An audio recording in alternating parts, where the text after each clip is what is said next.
Hello, thanks for being with us again today.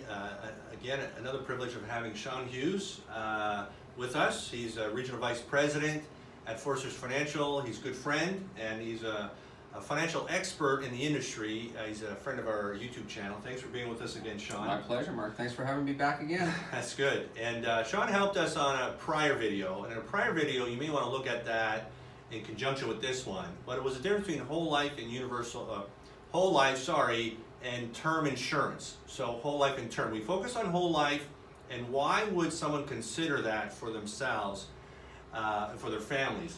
And today we're going to look at financial asset for kids. So if you're a parent or grandparent, you have kids or grandkids, this would be a good video just to look at, to understand, and see if it's something that would something you would like to do as an act of love to take care of them. So I'm going to ask Shawn to do the teaching, and I'm going to step out, and I'll come back in at the end. So enjoy the teaching. Well, thanks so much, everybody, and thanks again to Mark. As I've previously mentioned, I love working with Mark because he just has a great way of keeping things simple. So in our previous video, we did talk about the two types of insurance: term, renting; permanent, owning. And now we're going to talk a little bit about whole life, the owning of a strategy, and how you can actually create a financial asset either for your kids or for your grandkids. So the life insurance option itself. So you can actually look at different ways of utilizing permanent life insurance, whole life, to create a valuable asset for, like I said, your kids or grandkids. The greatest thing about a whole life strategy is that it's a strategy that will actually grow as that child gets older and older.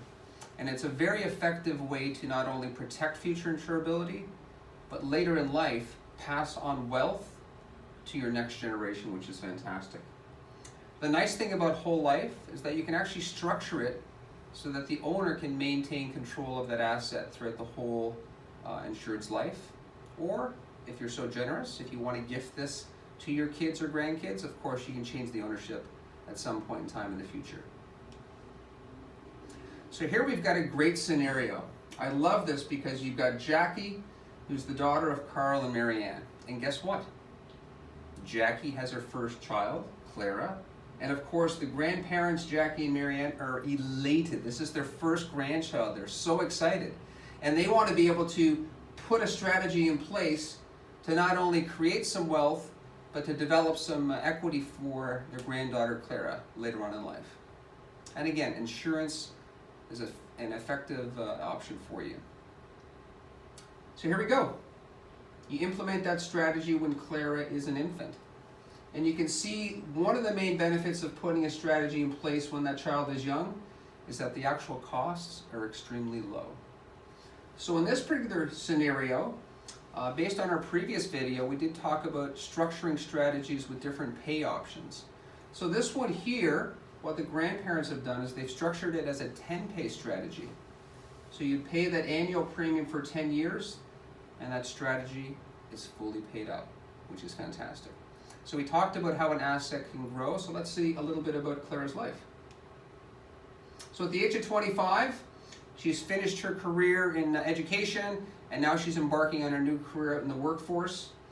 The nice thing about the financial asset that the grandparents had the foresight to put together for Clara is that not only has equity value of about $17,000, but more importantly, you can see that strategy actually grows as Clara gets older.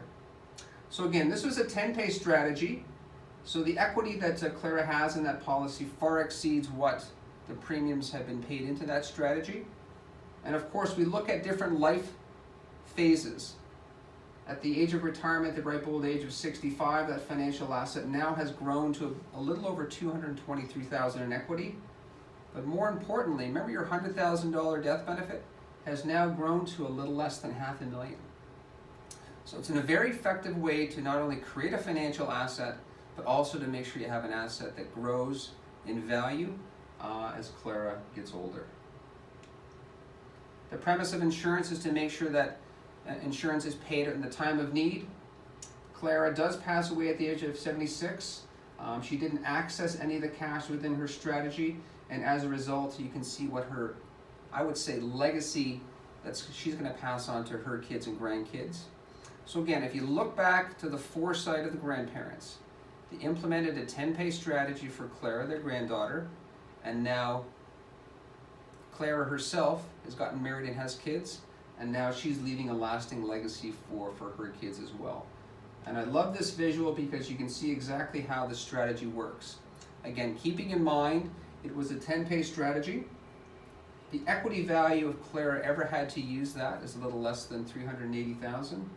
And of course the death benefit or the estate protection, which is that wealth that Claire is able to pass on to her kids or grandkids, tax-free, is a little over $580,000. So the projections that we looked at today with any type of permanent whole life strategy is based on dividend payouts. And those dividends will fluctuate through the policy years. But again, these are based on our current dividend scales. And thanks again to Mark for allowing me the opportunity to come in and sort of walk you through a simple asset that I think can really help not only yourself, but your kids, or more importantly, your grandkids. And I would encourage you to work with Mark. He's a fantastic advisor. Well, thanks, Shawn. I really appreciate you helping us understand this concept of whole life for children.